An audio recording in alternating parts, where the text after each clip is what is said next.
वृंदावनेश्वरी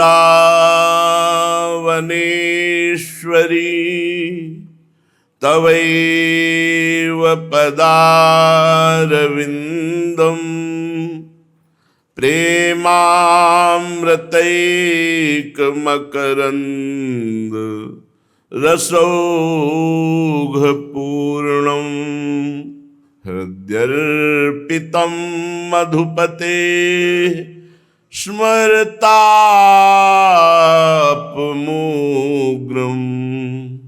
निर्वापयत् परम शीतलमाश्रयामि परम शीतल माश्रयामि।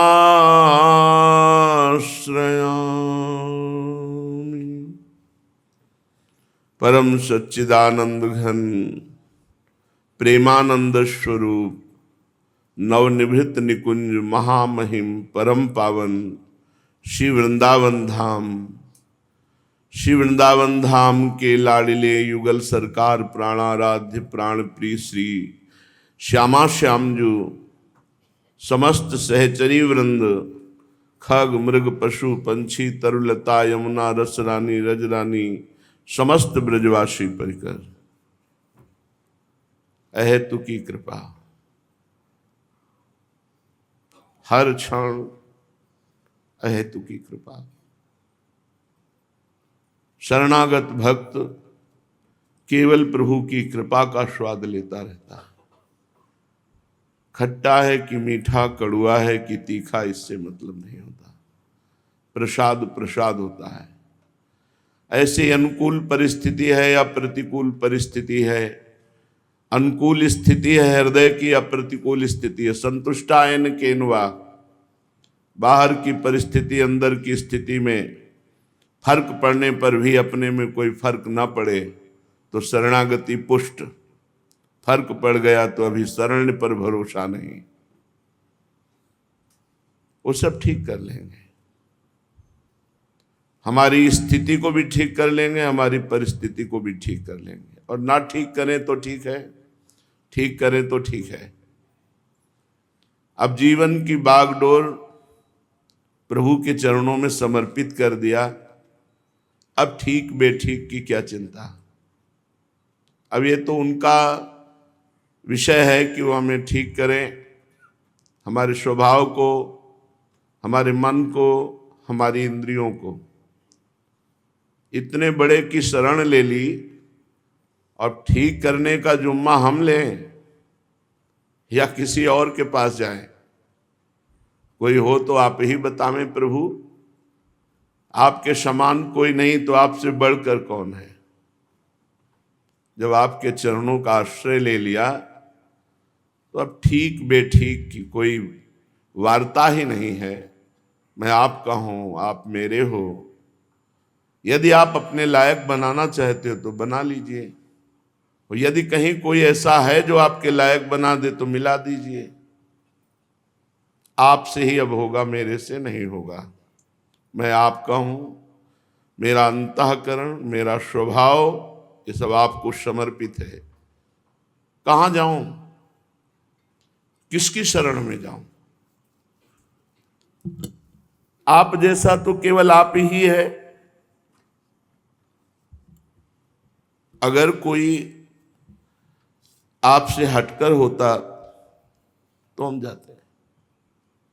अगर किसी में कुछ बल है तो आपके द्वारा दिया हुआ है, किसी में बुद्धि है तो आपके द्वारा दी हुई, कोई तेजस्वी है तो आपके द्वारा, कोई जितेंद्रीय है तो आपके द्वारा। यह हमें अच्छे से पता है, अब इसमें संशय नहीं है। इसलिए जाऊं कहां तज चरण तुम्हारे, जाऊं कहां तज चरण तुम्हारे। काको नाम पतित पावन जग, के ही अति दीन प्यारे। जो सब जगह से ठुकराया गया हो उसे कौन गले लगा सकता है। पतितों को तो एकमात्र पावन करने वाले आप ही हो प्रभु। आपका बाना है पतित पावन। दीनों को, तिरस्कृत को, समाज तिरस्कृत को आप ही गले लगाते हो।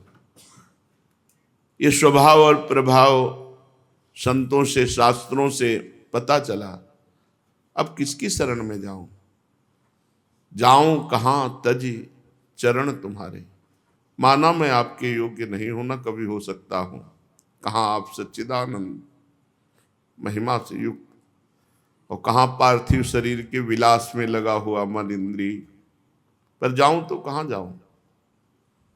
कोई ऐसा दयालु, कोई ऐसा कृपालु, कोई ऐसा क्षमावान, कोई ऐसा उदार सृष्टि में है ही नहीं। जाऊं कहां तज चरण तुम्हारे।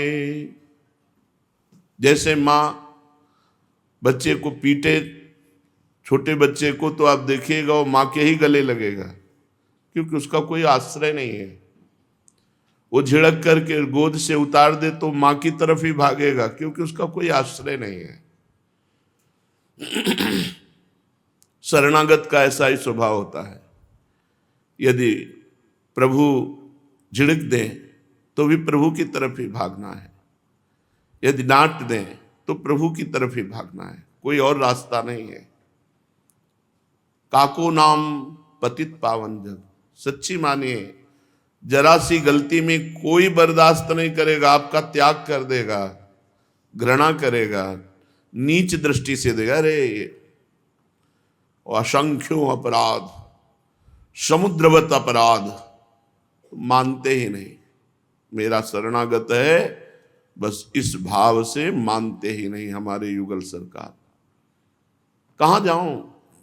ऐसा कौन है, ऐसा कौन उदार है कि आज से नहीं करूंगा फिर कर रहा हूं, आज से नहीं करूंगा फिर कर रहा हूं, गलती पे गलती करता चला जा रहा हूं, और प्यार पे प्यार, दुलार पे दुलार उनका होता चला जा रहा है। ऐसा कोई नहीं त्रिभुवन में, प्रभु जैसा कोई नहीं है।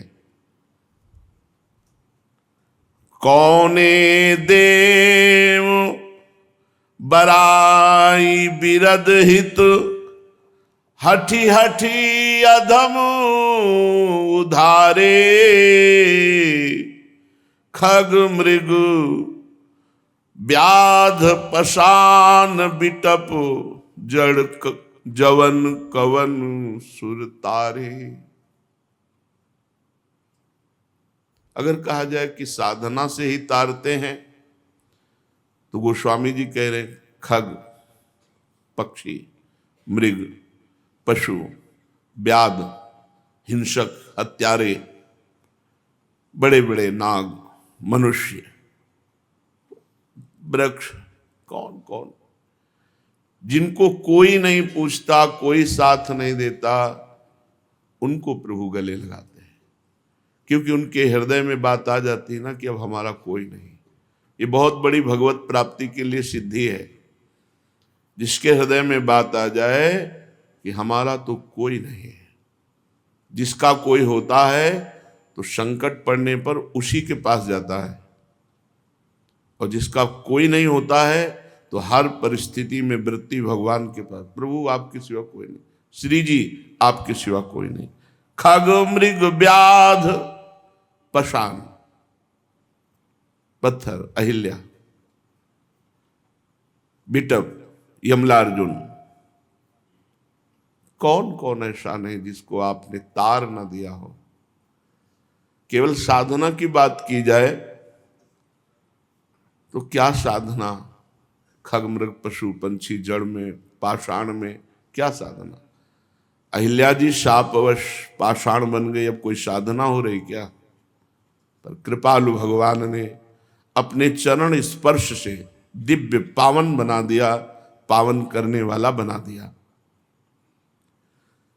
आज तक किसी देवता ने ऐसा किया हो कहीं सुनने को नहीं आता, क्योंकि सामर्थ्य नहीं।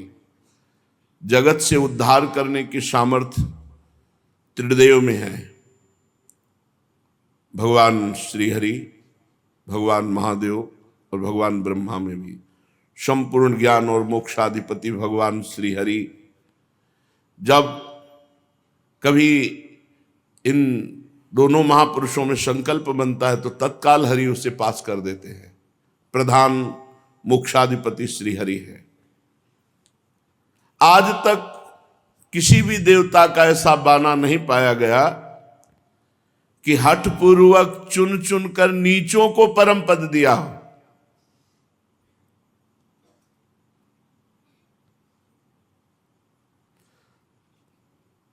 साधन संपन्न ऋषि मुनि ये तो समर्थ है, नीचों को परम पद दिया हो ऐसा तो केवल हे प्रभु आप ही हो, हे हरि ऐसे तो आप ही हो। हठ पूर्वक नीचों को गले लगाकर उनका उद्धार किया। कोई उदाहरण हो कि किसी पक्षी को परम पद किसी ने दिया हो?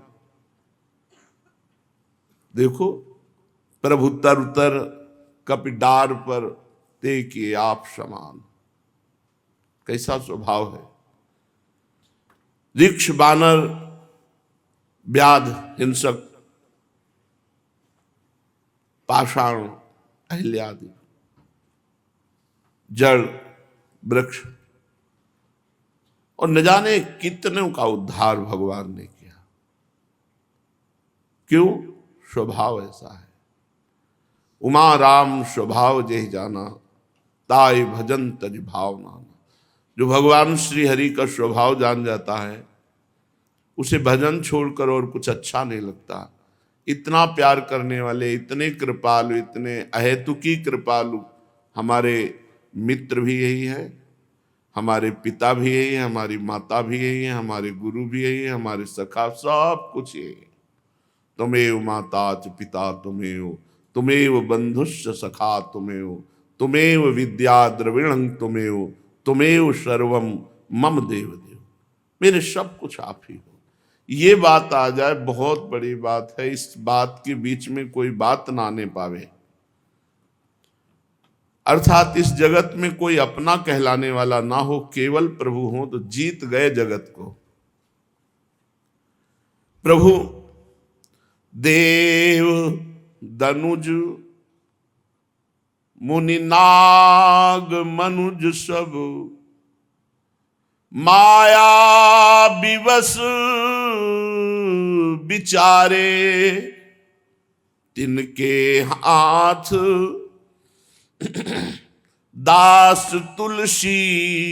प्रभु कहा अपन पोहारे, जाऊं कहां तजी चरण तुम्हारे।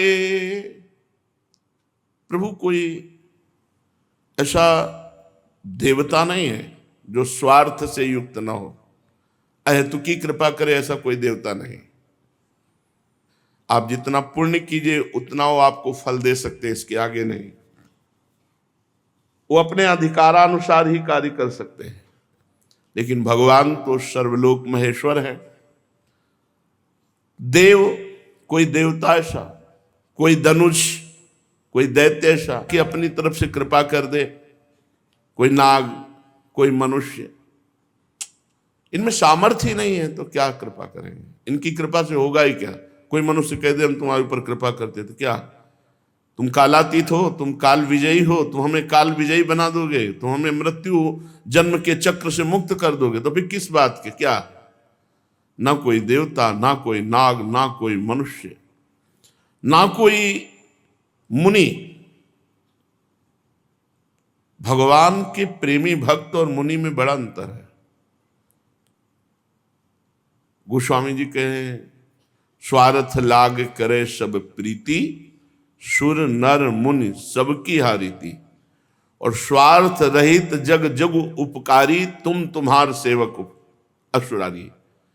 ये दो ही हैं ऐसे जो स्वार्थ रहित थे, एक तो भगवान और भगवान के प्रेम में मगन हुआ प्रेमी भक्त।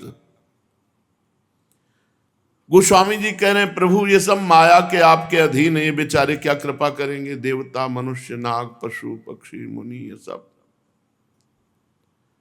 स्वयं बंधे हुए हैं, ये क्या हमको बंधन मुक्त करेंगे। इसलिए प्रभु ये तुलसीदास अपने को किसी और के हाथ में सौंप कर हंसी नहीं कराएगा, सिर्फ आपका। ये खास बात है, किसी और के हाथ में अपने को सौंप करके हंसी नहीं कराएगा, क्योंकि ये तो सब माया विवश हैं, बंधे हुए हैं। ये क्या हमें मुक्त कर सकते हैं? मुक्त कर सकते हैं तो एकमात्र श्री भगवान श्री हरि। इसलिए जाऊं कहां तज चरण तुम्हारे, आपके चरणों को छोड़ करके मैं कहां जाऊं। जब हमने प्रभु के चरणों का आश्रय ले लिया है हमारी तरफ से, फिर आगे का सारा कार्य प्रभु स्वयं करते हैं, स्वयं करते हैं। हम प्रभु के आश्रित हैं, इसकी पहचान है कि हर समय हमारी चित्त वृत्ति प्रभु में लगी रहे, प्रभु का नाम चलता रहे, प्रभु का चिंतन चलता रहे, प्रभु का आश्रय रहे। श्रीपाद प्रबोधानंद जी महाराज कह रहे हैं, अभूत प्रथम में में स्मर विशानल ज्वालया,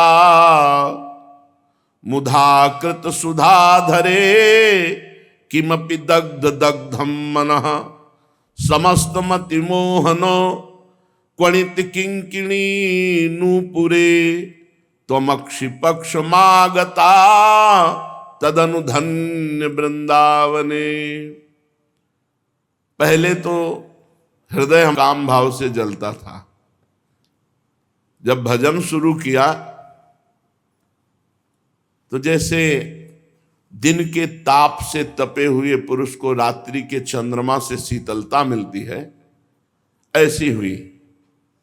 पर जब वृंदावन आया और यहां नूपुरों की झनकार और बंशी नाद सुना तो और आग लग गई।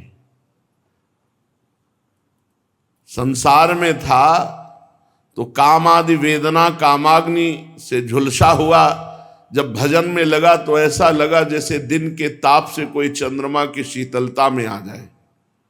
और जब वृंदावन आया और भजन का प्रभाव प्रकट हुआ और नूपुर और बंसी ध्वनि सुनी तो हृदय में आग लग गई प्रेम की।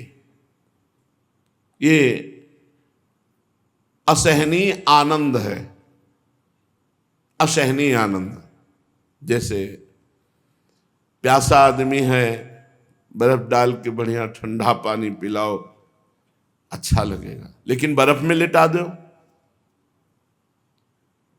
बर्फ में लिटा दो उसे कि बहुत गर्मी से आए हो, बहुत प्यास लगी है, और बर्फ में लिटा दो तो क्या होगा?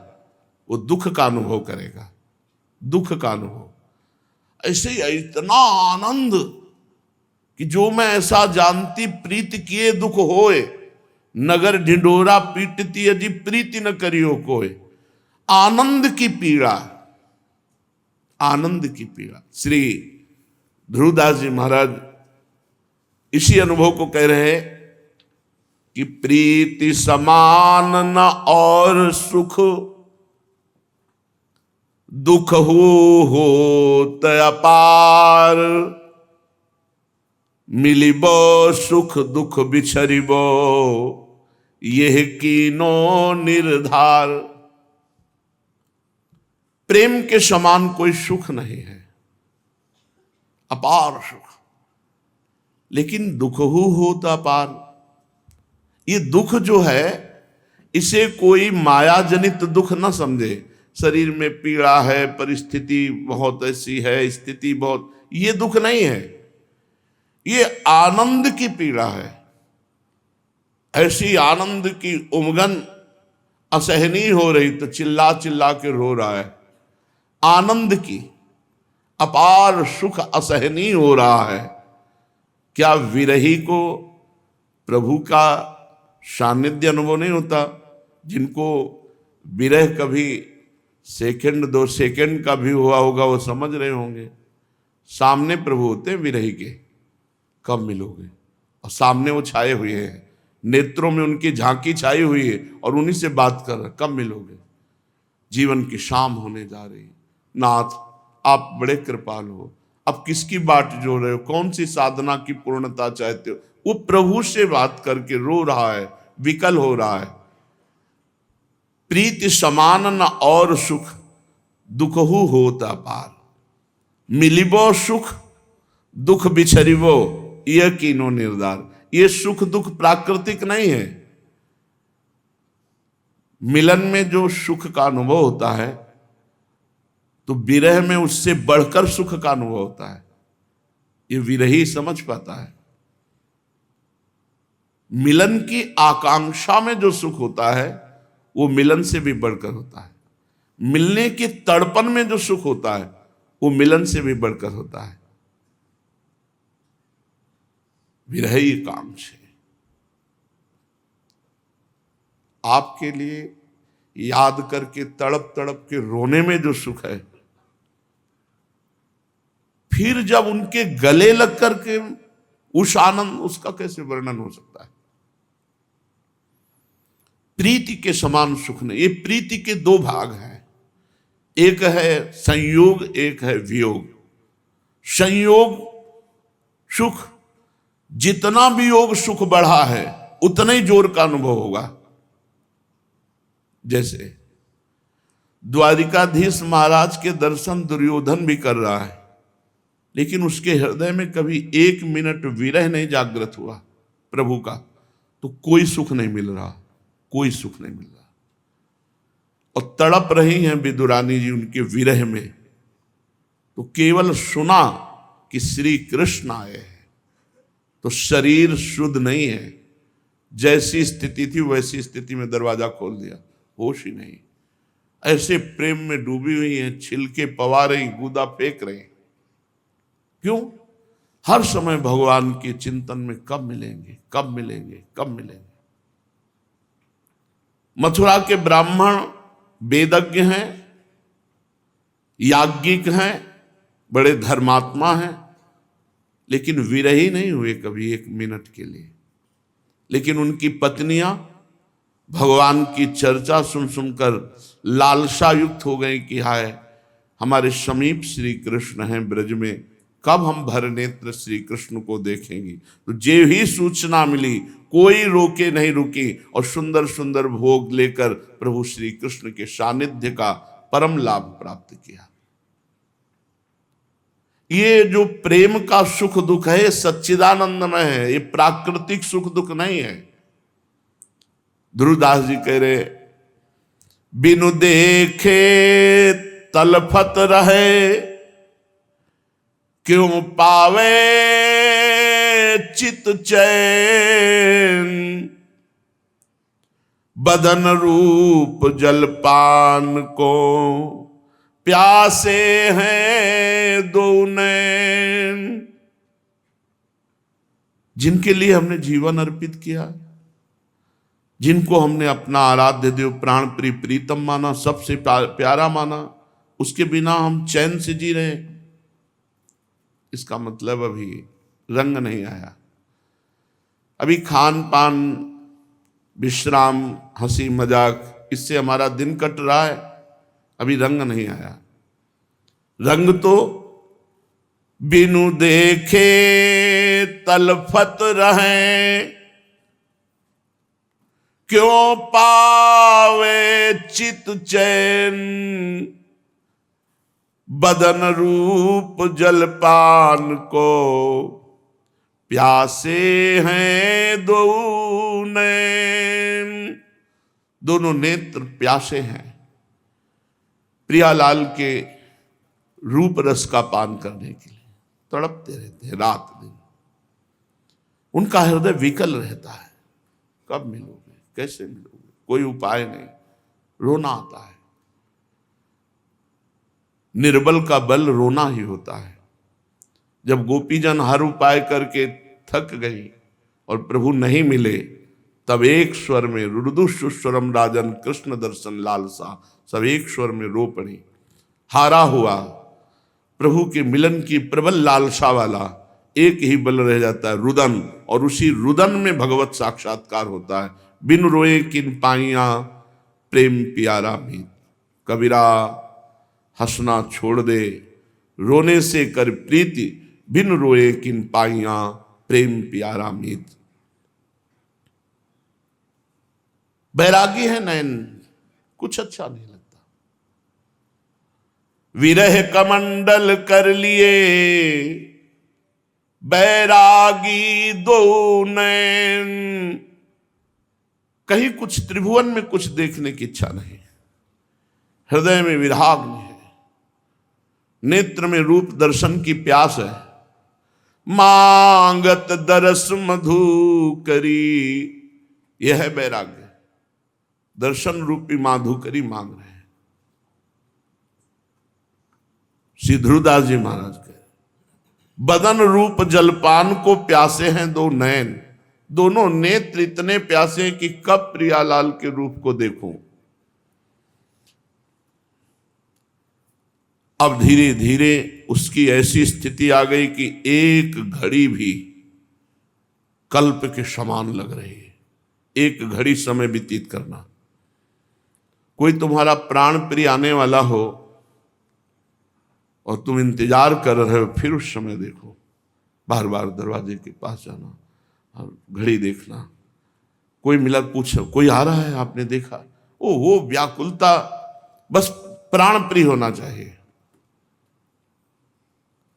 अब सुनी एक घड़ी तो कल्पन की सम होत, तिही दुख लिखबे को कहूं, नहीं कागत नहीं दोत।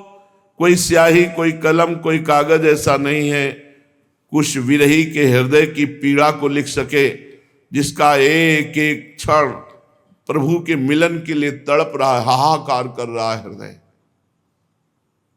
यहां कह रहे भगवत दर्शन कब होंगे। खान पान अच्छा लग रहा है, सोना अच्छा लग रहा है, हंसना अच्छा लग रहा है, जीना अच्छा लग रहा है। जब भार एक एक कल्प के समान एक एक घड़ी व्यतीत हो रही, ध्रुवदास जी के उसके हृदय में भगवत मिलन की कैसी पीड़ा है कि न कोई स्याही है, न कोई कलम है, न कोई दवात है जिससे हम लिख सके कि उसके हृदय की कैसी पीड़ा है। कठिन पीर पिय विरह की, लगे प्रेम के बाल। प्रेमी की अंतिम दशा मृत्यु दशा होती है, असमर्थ। अब तो जीवन की शाम होने वाली, नहीं मिलेंगे। भारी व्याकुलता, भारी, तभी प्रभु का साक्षात्कार होता है। कठिन पीर पी विरह की, लगे प्रेम के बाण। अब तो चाहत है चलो, रह न सकत यही प्राण। कोई आचार्य कृपा पात्र, मंत्रवेत्ता, निरंतर नाम जप करने वाला, उसी के हृदय में पावन प्रेम उदय होता है और मंत्र बल से, नाम बल से उसका हृदय इतना मजबूत होता है कि उसके प्राण नहीं निकलते। नहीं तो ऐसी विराग्नि, ऐसा प्रेम बाण प्रभु का हृदय में लगता है कि जीना मुश्किल हो जाए। अब तो चाहत हैं चलो, रह न सकत ये प्राण। उसके प्राण व्याकुल हो जाते हैं। श्रीपाद करें, पहले तो काम आदि दोषों के ताप से हृदय जल रहा था, नाम जप किया तो ऐसी शांति मिली जैसे दिन के धूप से कोई तपा हुआ रात्रि की चंद्रमा में शीतलता में शांति प्राप्त करता है। पर जब वृंदावन आया तो नवीन आग लग गई। मेरे कानों में नूपुरों की धुनी और बंशी की धुनी पड़ी। अब तो हृदय व्याकुल है कि कब उनको देखूं जिनकी नूपुरों की धुनी है, जिनकी वंशी ध्वनि, उनको कब देखूं। वो मेरे हैं, वो अपने हैं और अपने होकर छुप रहे हैं, मेरे सामने नहीं आ रहे। क्या करूं, कहां जाऊं, कैसे, क्या, वो व्याकुलता। मुधाकृत सुधाधरे किमपि दग्ध दग्धम मना। अब तो जल रहा है मन। कठिन पीर पिय विरह की। समस्त मति मोहन क्वणित किंकिणी नूपुर है। ये वंशी ध्वनि, करधनी की ध्वनि, नूपुरों की ध्वनि ये हमें मोहित कर लिए। तुमक्षि पथमागता तदनुधन्य वृंदावने। अब तो मैं इस वृंदावन में अपने जीवन को समर्पित करता हूं। इसी वृंदावन के मार्ग में मैं अपने जीवन को अर्पित करके एक आकांक्षा करता हूं कि जिनकी नूपुरों की ध्वनि सुनी वो प्रियाजू, और जिनकी वंशी ध्वनि सुनी वो लाल जो हमारे नेत्र गोचर हों, मैं उनको देख पाऊं। जीवन मृत्युलोक में बड़ा संकटपूर्ण है। कभी भी किसी भी क्षण कोई भी घटना घट सकती है। कोई भी अंग नष्ट हो सकता है, कोई भी शरीर नष्ट हो सकता है। इसलिए हर पल नाम न छूटने पावे। माया का कार्य है नाम विस्मरण कराना। वो चाहे वस्तु हो, चाहे व्यक्ति हो, चाहे कुछ भी हो, माया वही है जो भगवत विस्मरण करा दे, और भक्ति वही है जो भगवत स्मरण में रखे।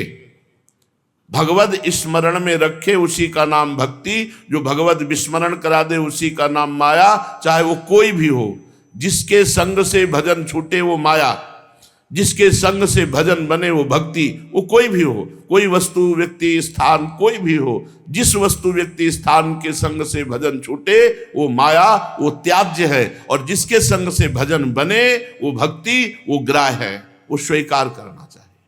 चलते हैं श्रीमद् भागवत महापुराण। प्रसंग चल रहा है समुद्र मंथन। भगवान अजित श्री हरि जब देखा कि समस्त देवता परास्त हो रहे हैं दैत्यों से, देवताओं ने प्रार्थना की ब्रह्मा जी से, ब्रह्मा जी महादेव समस्त देवता भगवान श्री हरि से। तब श्री हरि ने कहा इस समय गुरु शुक्राचार्य के प्रताप से देवता दैत्य बलवान हैं, उनको देवता जीत नहीं सकते। इसलिए पहले समुद्र मंथन हो, उसमें अमृत निकले और देवता पान करें, फिर विजय को प्राप्त होंगे। तो देवता लोग पहले दैत्यों के पास जाएं। राजनीति कहती है कि उनसे वो सन्निधि करें, संधि करें, उनके समीप जाए, उनसे मित्रता करें, दैन्य होकर के अपना काम बना ले। देवता लोग निहत्थे होकर, ग्रीवा झुकाकर दैत्यों के पास गए। पहले तो सेनापतियों ने बंदी बनाना चाहा, पर धर्म के रहस्य को जानने वाले महाराज बलि ने मना कर दिया और कहा देखो ये संधि का अवसर है, ये देखो अस्त्र शस्त्र लेके नहीं आए। पूरी बात रखी गई समुद्र मंथन की। दैत्यों ने इशारे में कहा कि हाँ कह दो, क्योंकि इनको एक बूंद अमृत नहीं मिलेगा, हम सब छीन के पी जाएंगे। हाँ कह दिया गया। अब मथानी कौन बने? तो मंदराचल को 10,000 योजन स्वर्ण, तांबा और लोहा, 3 धातुओं से बना हुआ, 10,000 योजन ऊंचा। सब देवता दैत्य बड़ी ताकत लगा करके उखाड़े, वो फिसल गया। बहुत से दैत्य देवता अंग भंग और मृत्यु को प्राप्त हुए। देवताओं ने भगवान का स्मरण किया। गरुड़ पर सवार होकर अजित भगवान उपस्थित हुए। मंदराचल को एक हाथ से उठा के गरुड़ पे रखा, अमृत दृष्टि से समस्त देवता और दैत्यों को पुष्ट किया। अब समुद्र में मंदराचल विराजमान किया गया। बहुत सी औषधि लता जो जो भगवान ने कही सब उसमें डाली गई। देवता और असुरों ने नागराज वासुकी को रिझा लिया और उनको वचन दिया कि समुद्र मंथन में प्राप्त होने वाले अमृत में तुम्हारा हिस्सा होगा। आप रस्सी बन जाएं। मथानी बना मंदराचल, रस्सी बने वासुकी नाग। वासुकी नाग को नेति के समान मंदराचल में लपेट दिया गया। समुद्र मंथन आरंभ हुआ। अजित भगवान ने देवताओं को इशारा किया, मुख की ओर लग जाओ। देवताओं में खास बात है, भगवान की आज्ञा का उल्लंघन ने क्यों नहीं पूछा, लग गए। जब दैत्य सेनापतियों ने देखा तो उन्होंने कहा देवता कोई श्रेष्ठ है? हम लगेंगे मुख की तरफ। सांप के पूंछ का भाग जो है ये निकृष्ट माना जाता है, हम इसे नहीं पकड़ेंगे। भगवान ने देवताओं को इशारा किया, आ जाओ पूंछ की तरफ, क्योंकि जब नेति बन करके मंदराचल घुमाया जाएगा, भारी विष की ज्वाला वासुकी नाग के मुख से निकलेगी। तो देवताओं को बचाने के लिए भगवान ने पहले ऐसा किया था। देवताओं ने पूंछ पकड़ ली और दैत्य मुख की ओर हो गए। बड़े बड़े असुरों के भुजाओं और देवताओं की दैवी शक्ति से युक्त होकर मंदराचल जीव ही घुमाया जाने लगा, त्यों ही समुद्र में डूबने लगा। अब तो सब देवता दैत्य निराश होने लगे, मन टूट गया, उदासी छा गई। भगवान ने तुरंत कच्छप रूप धारण किया। भगवान का एक कच्छप अवतार है, विशाल काय भगवान की पीठ। समुद्र में प्रवेश करके मंदराचल के नीचे जाकर कच्छप भगवान अपनी पीठ में मंदराचल ले लिया। भगवान की शक्ति अनंत है, वे सत्य संकल्प हैं, उनके लिए कौन सी बड़ी बात है। देवता और असुरों ने देखा कि मंदराचल ऊपर उठने लगा, तब फिर से उत्साहित होकर समुद्र मंथन किया। भगवान कच्छप की पीठ का विस्तार कितना था? 1,00,000 योजन, क्योंकि 10,000 योजन चौड़ा और लंबा तो मंदराचल है। 1,00,000 योजन भगवान कच्छप की पीठ, 1,00,000 योजन तक फैली हुई अपनी पीठ पर मंदराचल घूम रहा है। तो भगवान को ऐसा सुख हो रहा है जैसे कोई पीठ खुजला रहा हो। बड़े बड़े देवताओं में दैवी शक्ति और असुरों में आसुरी शक्ति भगवान ने प्रवेश की। फिर मंदराचल को घुमाया जाने लगा। भगवान की पीठ में मानो खुजली हो रही हो, ऐसे मंदराचल लगता है। समुद्र मंथन भगवान के बल से हुआ। देवताओं में दैवी शक्ति, असुरों में आसुरी शक्ति, वासुकी नाग में निद्रा, नीचे कच्छप रूप से, ऊपर 1000 सहस्त्रबाहु रूप से ऊपर भी दबाए हुए हैं। ये देवता नहीं जान रहे। पर्वत के ऊपर 1000 भुजाएं धारण करके ऊपर से भगवान उसे आकाश में ब्रह्मा शंकर इंद्र आदि भगवान के ऊपर पुष्पों की वर्षा कर रहे हैं। इस प्रकार भगवान पर्वत के ऊपर सहस्त्राबाहु रूप से 1000 भुजाएं धारण करके नीचे को दबा रहे हैं, नीचे कच्छप रूप से ऊपर को उठा रहे हैं। देवताओं में दैवी शक्ति, असुरों में आसुरी शक्ति, पर्वत में दृढ़ता, वासुकी में निद्रा, स्वयं भगवान के द्वारा ही समुद्र मंथन हो रहा है। अब तो भगवत बल से उन्मत्त होकर मंदराचल को बड़े वेग से घुमाया गया, समुद्र मंथन शुरू हुआ। उस समय समुद्र और उसमें रहने वाले मगर, मछली आदि जीव क्षुब्ध हो गए। नागराज वासुकी के 1000 कठोर नेत्र मुखों से, श्वासों से विष की ज्वाला निकलने लगी। उससे पौलोम काल के बलि, इलवल आदि असुर निस्तेज हो गए, जलने लगे। ऐसे जान पड़ते थे मानो दावानल से झुलसे हुए साखू के पेड़ खड़े हों। देवताओं में भी ताप आया। वासुकी नाग के श्वास की लपटों से देवता भी निस्तेज होने लगे। वस्त्रमाला, कवच, मुख ये सब झुलस गए। भगवान ने तुरंत प्रेरणा की, मेघ छा गए और वर्षा होने लगी, जिससे फिर बल आया दैत्यों में और देवताओं में। समुद्र मंथन फिर जोर से शुरू हुआ। पहले समुद्र मंथन में विष निकला, विष। ध्यान रखो, जब कोई साधन मार्ग में चलता है तो पहले विष पीना पड़ता है। यम ही न व्यथ्यन्ते ते पुरुषम पुरुषर्षभ सम दुखा सुखाधीरम स्वमृतत्वाय कल्पते। जो इस विष को पीता है, सुख दुख को समान भाव, मान अपमान, निंदा स्तुति, काम क्रोध लोभ, ये सब विष हैं। इनको जो पीता है वही अमृत पद का अधिकारी होता है। भगवान मेघ के समान सांवले शरीर पर सुनहला पीतांबर, कानों में बिजली जैसे चमकते हुए कुंडल, सिर पर मुकुट, घुंघराले बाल, नेत्र लाल लाल रेखाओं से युक्त, गले में बनमाला सुशोभित, संपूर्ण जगत को अभय दान करने वाले विश्व विजयी भगवान अजित ने अपने भुजदंडों से वासुकी नाग को पकड़कर जे ही मंदराचल की रफ्तार बढ़ाई, ते भी खलबली मच गई। मछली, मगर, सांप, कछुए भयभीत होकर ऊपर आ गए। तिमिंगल आदि मत्स्य, समुद्री हाथी, ग्राह व्याकुल हो गए। जे ही ऐसा मंथन हुआ कि सबसे पहले ऊपर हलाहल नामक अत्यंत उग्र विष निकला। अब वो समुद्र मंथन से निकला हुआ विष 10 दिशाओं में फैलने लगा। इससे सारी प्रजा मर जाएगी, सब प्रकृति भस्म हो जाएगी, ऐसा ये विष है। भगवान अजित ने कहा, भगवान शंकर की शरण में चलो। पहले निकले हुए इस हलाहल नामक विष से भगवान सांब सदाशिव ही बचाएंगे। भगवान शंकर सती जी के साथ कैलाश पर्वत पर विराजमान थे।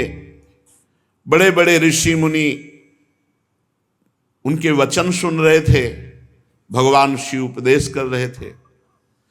तीनों लोगों को अभ्युदय और मोक्ष के लिए बड़े बड़े ऋषि मुनि उनकी आराधना करते हैं, भगवान शिव की।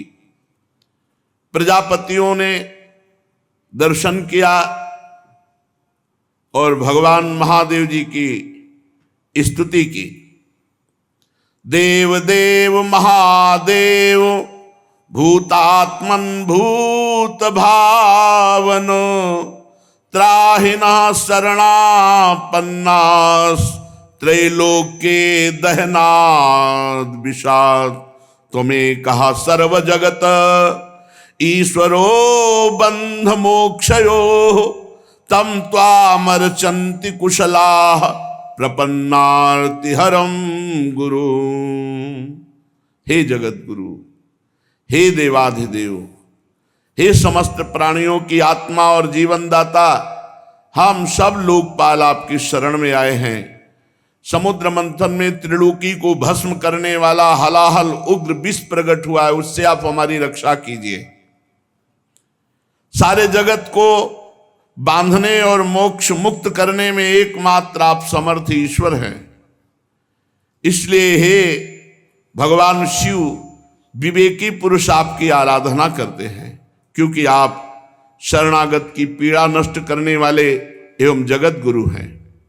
प्रभु, अपनी गुणमयी शक्ति से इस जगत की सृष्टि, स्थिति, प्रलय ये आप करते हैं, पर आप एक रस रहते हैं।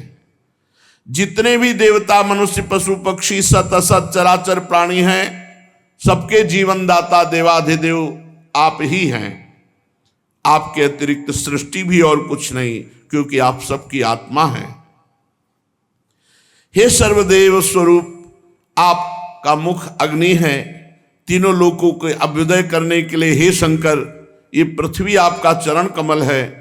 आप अखिल देव स्वरूप हैं। ये काल आपकी गति है, दिशाएं कान हैं, वरुण रसेंद्री हैं, आकाश नाभ है, वायु श्वास है, सूर्य नेत्र है, जल वीर्य है। आपका अहंकार नीचे ऊंचे सभी जीवों का आश्रय है। चंद्रमा मन है। प्रभु स्वर्ग आपका सिर है। वेद स्वरूप भगवान समुद्र आपकी कोख है। पर्वत हड्डियां हैं। सब प्रकार की औषधियां घास आपके रोम हैं। गायत्री आदि छंद आपकी सातों धातुएं हैं और सभी प्रकार के धर्म आपके हृदय हैं।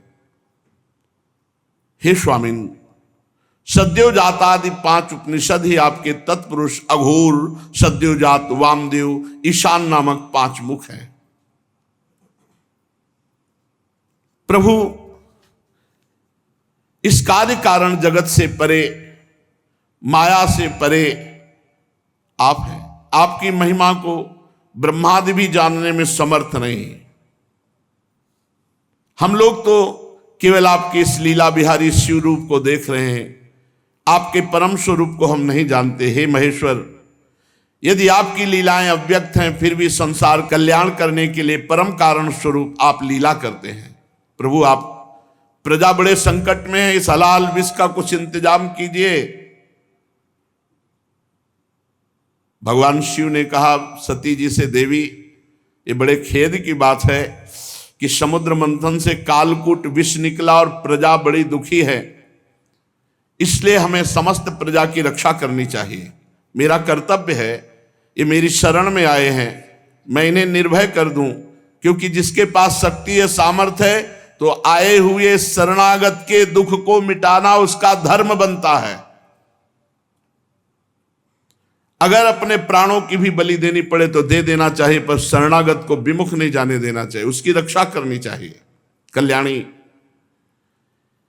ये मोह पास में बंद करके जीव एक दूसरे से वैर की गांठ बांध लेते हैं। ऐसे अज्ञानियों पर जो कृपा करके उन्हें भगवत मार्ग में लगाता है, उनकी रक्षा करता है, उस पर भगवान श्री कृष्ण बहुत प्रसन्न होते हैं। और जब भगवान श्री कृष्ण प्रसन्न हो जाते हैं तो मैं, ब्रह्मा, चराचर जगत उसके ऊपर प्रसन्न हो जाता है। जहां पर कृपा राम की हुई, ता पर कृपा करे सब कोई। इसलिए मैं प्रजा के कल्याण के लिए इस विष को पीऊंगा। विश्व के जीवनदाता देवाधिदेव महादेव भगवान शंकर इस प्रकार सती देवी से कहकर विष को लेने के लिए तैयार हो गए। माताजी बड़ी कृपालु हैं और जानती भगवान शिव के प्रभाव को। उन्होंने अनुमोदन किया, हां प्रभु, ऐसा ही करना चाहिए। भगवान शंकर ऐसे करके आकर्षण किया और पूरे समुद्र मंथन से निकले हुए विष को अपने हाथ में ले लिया और उसको पी गए। पीकर हृदय में नहीं जाने दिया, यही गले में रोक लिया। पूरा श्याम गौर वर्ण का गला, पूरा श्याम वर्ण का, इसीलिए भगवान का एक नाम पड़ा नीलकंठ। भगवान शंकर का वो भूषण हो गया नीलकंठ। देवादिदेव भगवान शंकर सबकी कामना पूर्ण करने वाले हैं। उनका एक कल्याणकारी अद्भुत कर्म सुनकर दक्ष कन्या सती, ब्रह्मा जी, भगवान श्री हरि बहुत उनकी स्तुति की, प्रशंसा की। जब भगवान शंकर विष पान कर रहे थे तो 1-2 बूंद विष टपक गया। उसी से जितने भी विषैले जीव जंतु, विषैली औषधियां हैं, वो सब हैं। 1-2 बूंद टपक गया, उससे हैं। पूरी सृष्टि में इतना विष है, वो 1-2 बूंद से पूरा विष तो भस्म कर देता त्रिलोकी को। महादेव जी गले में आज भी रोके हुए हैं। भगवान शंकर ने विष पी लिया, अब तो समस्या का समाधान हो गया। देवता और असुर बड़ी प्रसन्नता से समुद्र मंथन करने लगे। फिर समुद्र मंथन से कामधेनु प्रकट हुई। कामधेनु समस्त कामनाओं को पूर्ण करने वाली है। भगवान इशारा जिसे देते वही उसे स्वीकार करता। भगवान ने देवताओं को इशारा किया, कामधेनु देवताओं ने ले ली, जो ऋषियों के अग्निहोत्र के काम में आएगी। ब्रह्मलोक तक यज्ञ की उपयोगी पवित्र घी, दूध आदि पहुंचाने के लिए ब्रह्मवादी ऋषियों को देवताओं ने कामधेनु प्रदान की। इसके बाद उच्चैश्रवा नामक घोड़ा निकला। उसे महाराज दैत्याधिपति बलि जी को दिया गया। वो चंद्रमा के समान श्वेत वर्ण का।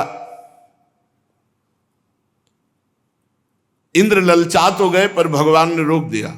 महाराज बलि को उच्चैश्रवा मिला। तदनंतर थोड़ी ही देर बाद समुद्र मंथन के ऐरावत नामक हाथी निकला। बड़े बड़े 4 दांत, उज्जवल गोरे वर्ण का, कैलाश के समान। देवराज इंद्र को दिया गया ऐरावत हाथी। फिर कौस्तुभ मणि समुद्र मंथन से निकली। देवता और दैत्य दोनों ने मिलकर वो मणि भगवान श्री हरि को पहनाई, जो वक्षा स्थल में कौस्तुभ मणि विराजमान है, वो समुद्र मंथन से प्रकट हुई। इसके बाद स्वर्गलोक की शोभा बढ़ाने वाला कल्प वृक्ष वो देवताओं ने ले लिया। ये कल्प वृक्ष जो कामना करे वो पूर्ण कर देता है। इसके बाद अप्सराएं प्रकट हुई, जो सुंदर वस्त्रों से सुसज्जित, गले में स्वर्णहार पहरे हुए रंभा आदि, अपनी मनोहर मुस्कान, चाल विलास भरी चितवन से देवताओं के भी चित्त को चुराने वाली तो देवताओं को दी गई, अप्सराएं देवताओं को दी गई। कल्पवृक्ष देवलोक में। इसके बाद शोभा की मूर्ति स्वयं भगवती लक्ष्मी देवी प्रकट हुई समुद्र से। ये भगवान की नित्य शक्ति है। जे ही वे प्रकट हुई तो बिजली किसी कांति छा गई, दसों दिशाएं चकाचौंध हो गई। ऐसा सौंदर्य, ऐसा उदार स्वरूप, ऐसा रूप रंग कोई भी नहीं था जो ये ना चाहता हो कि लक्ष्मी जी हमें मिले। आज भी सभी चाहते हैं लक्ष्मी जी हमें मिले। देवता, असुर, मनुष्य, कोई भी ऐसा नहीं था जिसके हृदय में ये चाह ना आ गई हो कि लक्ष्मी जी हमें मिले। तत्काल इंद्र अपने हाथों से उनके बैठने के लिए विचित्र सिंहासन ले आए। श्रेष्ठ नदियों ने मूर्तिमान होकर के अभिषेक के लिए सोने के घड़ों में भर भर कर पवित्र जल ला दिया। पृथ्वी ने अभिषेक के योग्य सब औषधियां दी। गौओं ने पंचगव्य और बसंत ऋतु ने चैत्र वैशाख में होने वाले सब फूल फल उपस्थित कर दिए। इन सामग्रियों से ऋषियों ने विधि पूर्वक लक्ष्मी जी का अभिषेक किया। गंधर्व गान कर रहे हैं, अप्सराएं नृत्य कर रही हैं। बादल सदैव होकर मृदंग, डमरू, ढोल, नगारे, नरसिंगे, शंख, वेणु, वीणा ये जोर जोर से वाद्य बजा रहे हैं। भगवती लक्ष्मी देवी का अभिषेक हुआ और सुंदर पोशाक धारण की हुई सिंहासन पर विराजमान हैं। दिग्गज कलशों से उनका स्नान करा रहे हैं। वेद में ब्राह्मण वेद मंत्र पढ़ रहे हैं। समुद्र ने पीले रेशमी वस्त्र उनको पहनने के लिए दिया। वरुण ने वैजंती माला समर्पित की। प्रजापति विश्वकर्मा ने भांति भांति के गहने दिए। सरस्वती जी ने मोतियों का हार, ब्रह्मा जी ने कमल, नाग ने 2 कुंडल अर्पित किए। इसके बाद लक्ष्मी जी कमलों की माला लेकर किसके गले में डाले चली। लक्ष्मी जी के मुख की ओर देखकर जब वो मंद मंद मुस्कुराती हुई चल रही थी, उनकी पायजेब बज रही थी, कोई ऐसा नहीं था जो ललचा न गया हो लक्ष्मी जी हमें मिले। पर वो चाहती थी जो हमें चाहे ना उसको हम वर्ण करें। निर्दोष हो जिसके हृदय में चाह ना हो, उत्तम गुणों से नित्य युक्त हो, उसे मैं अपना आश्रय बनाऊंगी। लक्ष्मी जी ने देखा गंधर्व, यक्ष, असुर, सिद्ध, चारण, देवता सब चाह कर रहे हैं। किसी को शर्त है, जो चाह ना करता हो, निर्दोष हो, अविनाशी हो, नित्य हो, ये सब भगवान में है। वे मन ही मन तपस्वियों की तरफ देखकर कहा, इन्होंने क्रोध पर विजय नहीं प्राप्त किया। ज्ञान तो है परंतु अनासक्त नहीं है। कोई महत्वशाली है परंतु वो काम को नहीं जीत सका। किसी में ऐश्वर्य बहुत है पर वो ऐश्वर्य किस काम का जब दूसरों का आश्रय लेना पड़े। किसी में धर्माचरण है तो प्राणियों के प्रति प्रेम का पूरा वर्ताव नहीं। त्याग है पर केवल त्याग से ही थोड़ी मोक्ष हो जाएगा, तत्वबोध होना चाहिए। किन्हीं किन्हीं में वीरता है पर वो भी काल के पंजे के बाहर नहीं है। कुछ महात्मा ऐसे हैं जो विषयासक्त नहीं है परंतु अद्वैत समाधि में तल्लीन है। किसी किसी ऋषि की आयु बहुत लंबी है परंतु उनका सील मंगल मेरे योग्य नहीं। किसी का सील मंगल है तो आयु का ठिकाना नहीं। लक्ष्मी जी ने सबको देखा पर कहीं भी चित्त नहीं टिका। जब भगवान के ऊपर दृष्टि गई तो उन्होंने कहा, मुझे चाहते नहीं है, ये हमें पसंद आए पर ये हमें नहीं चाहते। पर सोच विचार करके भगवान के ही गले में जयमाला डाल दी, अजित भगवान के, क्योंकि समस्त सद्गुण नित्य निवास करते श्री भगवान में। लक्ष्मी जी के एकमात्र आश्रय भगवान श्री हरि है। इसी से उन्होंने भगवान श्री हरि का वर्ण किया। लक्ष्मी जी ने भगवान के गले में नवीन कमलों की सुंदर माला पहना दी, जिसके चारों ओर झुंड के झुंड मतवाले मधुकर गुंजार कर रहे थे। इसके बाद लज्जापूर्ण भाव से देखा और सूक्ष्म रूप धारण करके भगवान के वक्षा स्थल में विराजमान हो गई, श्री लांछन चिन्ह के रूप में। जगत पिता भगवान ने जगत जननी समस्त संपत्तियों के अधिष्ठात्र देवता श्री लक्ष्मी जी को अपने वक्षा स्थल पर निवास दिया, हृदय में। उसी समय शंख तुरही मृदंग बाजे बजने लगे, गंधर्व गाने लगे, अप्सराएं नृत्य करने लगी, ब्रह्मा रुद्र अंगिरा आदि प्रजापति पुष्प वर्षा करते हुए भगवान के दिव्य मंत्रों द्वारा स्तुति की। देवता प्रजापति प्रजा सभी की तरफ लक्ष्मी जी ने कृपा दृष्टि से देखा तो सब निहाल हो गए, सब आनंदित, सब सुखी हो गए। पर लक्ष्मी जी ने दैत्य और दानवों की उपेक्षा कर दी, तब वो बहुत उत्साहहीन हो गए और लोभी हो गए। भगवान ने समुद्र मंथन करवाया तो अब निकली बहुत ही सुंदर वारुणी देवी। भगवान ने इशारा किया देवताओं को, तो दैत्य एकदम लुभायमान हो गए सुंदर रूप देख के। तो वारुणी देवी दैत्यों के, ये शराब मदिरा ये राक्षसों के लिए है, इसलिए मना किया जाता है। तदनंतर देवता और असुरों ने अमृत की इच्छा से समुद्र मंथन किया तो चंद्रमा प्रकट हुए देवताओं में से, चंद्रमा में। फिर समुद्र मंथन हुआ, शारंग धनुष प्रकट हुआ। फिर समुद्र मंथन हुआ, पांचजन्य शंख। तो शारंग धनुष पांचजन्य शंख ये श्री हरि ने स्वीकार किया। अब जब समुद्र मंथन अमृत के लिए हुआ तो अजान बाहु, लंबी लंबी भुजाएं जिनकी, गला शंख के समान उतार चढ़ाव वाला, आंखों में लालिमा, शरीर का रंग बड़ा सुंदर श्यामला, गले में माला और सब प्रकार आभूषणों से सुसज्जित, चौड़ी छाती, ऐसे भगवान प्रकट हुए धन्वंतरी जी। भगवान का एक अवतार धन्वंतरी अवतार है और उनके हाथों में कंगन और भरा हुआ अमृत का कलश, ये 14 रत्न निकले। कालकूट, कामधेनु, इरावत हाथी, उच्च श्रवा घोड़ा, कौस्तुभमणि, कल्पवृक्ष, रंभादि अप्सरा, महालक्ष्मी, वारुणी, मदिरा, चंद्रमा, शारंग धनुष, पांचजन्य शंख, धन्वंतरी और अमृत, ये समुद्र मंथन से 14 रत्न प्रकट हुए।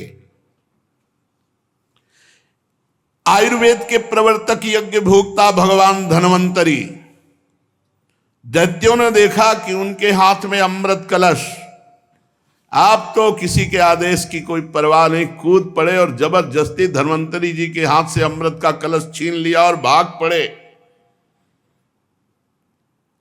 ये अच्छा रहा कि पिया नहीं, भाग पड़े लेके कि सब एकांत में चलकर दैत्य लोग पिएंगे। देवता सब खिन्न हो गए कि प्रभु, खास बात जिसके लिए समुद्र मंथन हुआ वो तो दैत्य सब ले गए। भगवान ने इशारा किया, तुम चिंता मत करो, एक बूंद नहीं पीने पाएंगे, अभी हम जाते पूरा कलश अपने हाथ दे देंगे। भगवान ने अमृत लोलुप दैत्यों के बीच, वहां भागना थोड़ी है, वो तो भाग के एकांत में पहुंचे, वहीं भगवान बीच में प्रकट हो गए। वो मोहिनी रूप, नूपुर झनकारते, तिरछी चितवन, इतना सुंदर रूप की अमृत हाथ में, भूल गए अमृत भूल गए भाई। ये है भगवान की माया। और जिधर भगवान देखे तो मुस्कुरा के ऐसे मानो कि अब तो जन्म जन्म से हमारा इनका रिश्ता है, ऐसे भगवान मोहिनी रूप, छमछमाते हुए कभी इधर कभी उधर, और ऐसा नवकिशोर रूप। उस सुंदरी स्त्री को देखकर सोचने लगे कि अब तो सौभाग्य ही सौभाग्य हमारे उदय हो रहे। कितनी सुंदर ये स्त्री है, हमको प्यार करती और जो दैत्य देखे भगवान मुस्कुरा कर उस भगवान मोहित करना चाहे तो महादेव मोहित हो गए, दैत्य क्या है। अब तो सब के सब दैत्य भूल गए अमृत को और डांट होड़ लग गई मोहिनी जी के लिए। उनमें हाथ जोड़कर कहा, कमल नयनी तुम कौन हो, कहां से आई हो और क्या करना चाहती हो। सुंदरी तुम्हें देखकर हम सबके मन में खलबली पैदा हो गई। हम समझते हैं कि देवलोक में या दैत्यलोक में या सिद्ध गंधर्व चारण लोकपाल कहीं ऐसी सुंदरी नहीं जैसी आप हो। तुम्हें मनुष्य तो देख भी नहीं सकते। सुंदरी हमें लगता है विधाता ने हम पर दया करके भेजा है। हम दैत्यों को महासुख देने के लिए तुम आई हो। माननी वैसे तो हम एक जाति के लोग हैं, पर इस समय हम थोड़ा झगड़े पे आने वाले हैं, क्योंकि हम ये अमृत का कलश मिला है और हम आपस में लड़ाई कर बैठेंगे। तो सुंदरी तुम ही अमृत पिला दो। भगवान कुछ नहीं बोल रहे। हम सब कश्यप जी के पुत्र हैं, तुम्हें हम अपना परिचय बता देते हैं और सगे भाई हैं। ये देवता लोग और हम दोनों के पिता एक ही हैं, कश्यप। ये अमृत का कलश लो और जैसा आप उचित समझो। असुरों ने जब इस प्रकार प्रार्थना की तो भगवान और जो स्त्री लुभावना चाल होती, चाल, मुस्कुराहट और चितवन से कटाक्ष करते हुए कहा, आप लोग महर्षि कश्यप के पुत्र हैं। पहले साफ बता दिया, हाँ, कि हमारे ऊपर दोष मत लगा, हम पहले बता रहे। आप लोग अमृत के बांटने का न्याय भार हमारे ऊपर डाल रहे हैं। अरे विवेकी पुरुष उल्टा स्वेच्छाचारणी स्त्रियों पर कभी विश्वास नहीं करते। तुम्हें और भगवान ये कहते हुए और मुस्कुरा रहे हैं। उनको लग रहा है कि मजाक कर रहे हैं। और भगवान सत्य बोलते, त्रिकाल सत्य, कि ये रूप हमने धारण ही इसीलिए किया है। मैं किसी के लिए हूं ना, आज तक हमको कोई पकड़ पाया और ना कोई पकड़ पाएगा मोहिनी रूप में। भगवान और हंसकर तिरछी कटाक्ष मार करके कैसा भगवान स्पष्ट वर्णन कर रहे हैं कि फसला मत हमारे पे। परीक्षित जी मोहिनी जी की ये बात सुनकर दैत्यों के मन में आया कि मजाक कर रही है हमसे। उन्होंने हंस करके कहा कि देखो तुम कोई भी हो, ये ले अमृत कलश। कलश लिया और तिरछी मुस्कान से भगवान ने मुस्कुराते हुए मीठी वाणी में कहा, देखो यदि इतना विश्वास करते हो तो मैं उचित करूं या अनुचित बीच में टोकना नहीं। स्वीकार है? और मुस्कुरा दिया, बोले स्वीकार है। बस बोले अमृत बांट दे ले दो, फिर देख पाओगे कि क्या स्वीकार किया है। बड़े बड़े दैत्य कुछ जहां शंका में होते कि यार पूरा अमृत उसके हाथ में दे दिया, तो मोहिनी जी उधर ही देखती, तो फिर वैसे मंत्रमुग्ध होके रह जाता। मंत्रमुग्ध होके दैत्य रह जा। अरे महाराज भगवान हैं, भगवान, उनकी माया ऐसी प्रबल है, देख लो। लोक लोकांतर फिर वो स्वयं मोहिनी रूप धारण किए। दैत्यों बड़ी बारीकी से मेरी बात समझो। मैं उचित करूं या अनुचित बीच में टोकोगे नहीं। अगर टोकना तो ले अपना अमृत कलश। नहीं नहीं नहीं, और मुस्कुराते जा रहे हैं। मुस्कुराहट भगवान की माया का प्रादुर्भाव हुआ है। मुस्कुराहट से सब दैत्यों ने कह दिया स्वीकार है। भगवान ने कहा हम भी स्वीकृत हैं, माफ की हैं।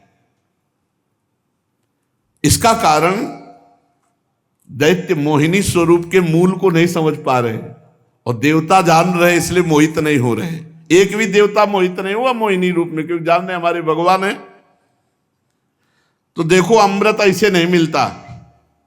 सब लोग पहले नहा के आओ, स्नान करो और पूजन करो, स्वस्थ वाचन कराओ, तब अमृत मिलेगा।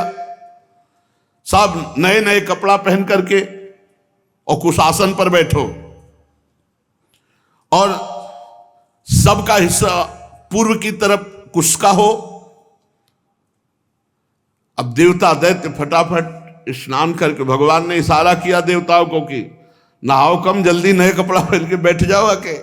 और दैत्यों से कहा पूरा स्नान सब और भगवान नूपुर की झनकार करते हुए देवताओं की तरफ नहीं, दैत्यों की तरफ, किसी के भी ज्ञान का स्फुरण न होने पावे, सबको मंत्र मुग्ध किए।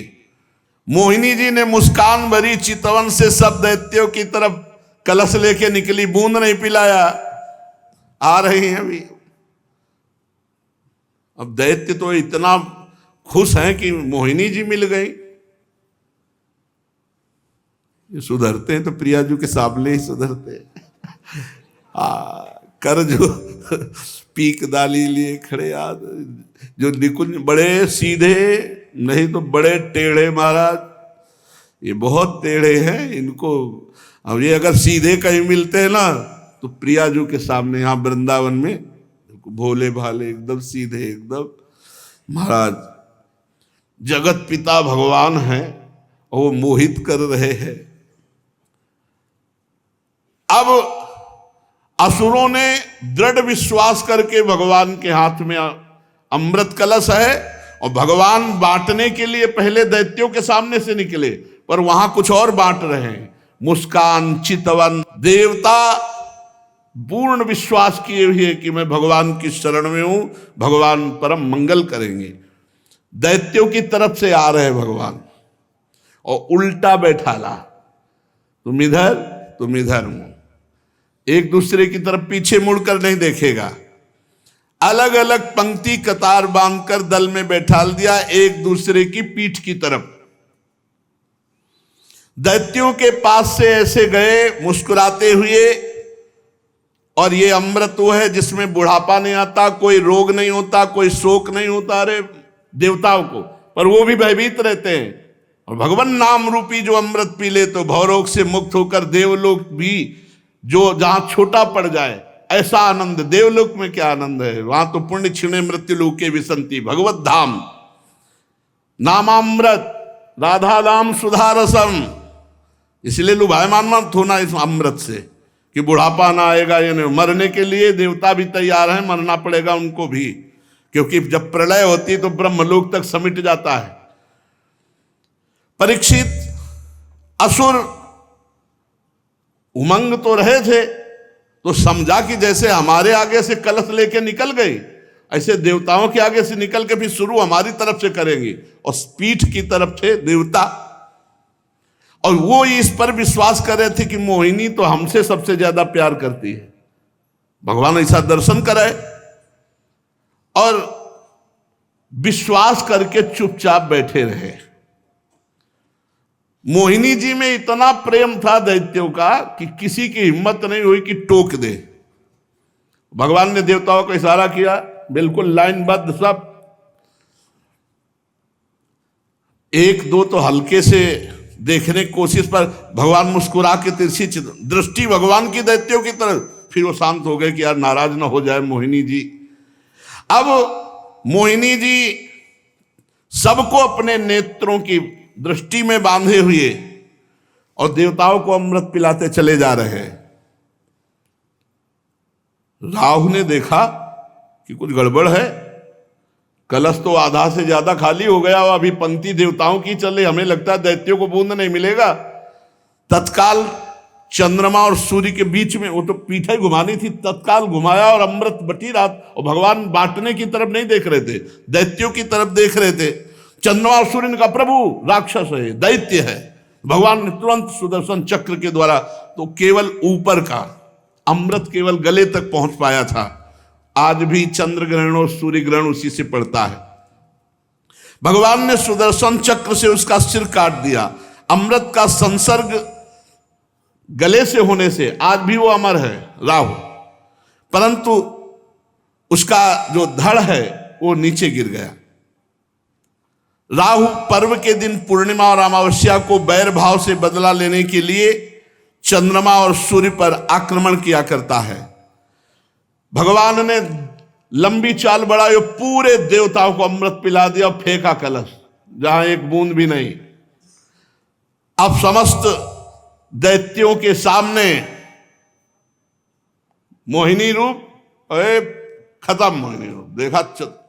अरे बोले तो हरि ठग लिया, सब अमृत पिला दिया देवताओं को। अब तो सब के सब असुरगण अमृत से वंचित और भारी क्रोध धारण करके भगवान के प्रति की इसने छल कर दिया। दानों और दैत्यों ने बड़ी मेहनत की थी, फिर भी उन्हें भगवान से विमुख और आसुरी प्रवृत्ति होने के कारण अमृत पीने को नहीं दिया गया कि बिना अमृत पिए तो ऐसा विनाशकारी खेल खेलते हैं, अगर अमृत पी लिए तो फिर तो बहुत ही आतंक मचा देंगे। भगवान ने समुद्र को मथकर अमृत निकाला और अपने शरणागत देवताओं को पिलाया और फिर देखते देखते गरुड़ पर सवार हुए, जय श्री राधे, चले गए। जब दैत्यों ने देखा कि मेहनत तो हमने भी की, सफलता शत्रुओं को मिली, तब उन्होंने बड़े बड़े अस्त्र शस्त्रों से देवताओं पर आक्रमण कर दिया। अत्यंत भयंकर संग्राम हुआ। देवता और दैत्यों की घमासान लड़ाई, इसी को देवासुर संग्राम कहते हैं। दोनों ही एक दूसरे के प्रबल शत्रु, विविध प्रकार के वाहनों से, विविध प्रकार के अस्त्रों से बहुत समय तक उनका युद्ध होता रहा, लेकिन अब वो जीत नहीं सकते क्योंकि देवता अमृत प्रिय हैं, इनको मरना नहीं है और उनको मरना पड़ेगा। जिसके साथ भगवान है विजय श्री उसी की होती है। देवराज इंद्र ने विजय प्राप्त की। भगवान का जो आश्रय लेते हैं, संजय जी से धृतराष्ट्र जी ने पूछा कि संजय वैसे तुम्हारे विचार से 7 अक्षौणी सेना पांडवों के पास और 11 अक्षौणी हमारे पास है, तो विजय तो वैसे सिद्ध हमारी ही होती है क्योंकि भीष्मादि महारथी। तुम्हारा विचार क्या कहता है? तो उनका यत्र योगेश्वरा कृष्णो यत्र पार्थो धनुर्धरा तत्र श्री विजयो भूतिर्धुवा नीतिर्मतिर्मम। जहां भगवान श्री कृष्ण है और जहां भगवान के शरणागत अर्जुन है, वहीं विजय होगी। यद्यपि देवता बड़े बलशाली, पर अमृत पीने के बाद तो और बलशाली, और शुक्राचार्य जी संजीवनी के प्रभाव से दैत्यों को जिला देने वाले, पर भगवान का बल अमोघ है जो देवताओं के पक्ष में, इसलिए देवासुर संग्राम में देवताओं की विजय हुई।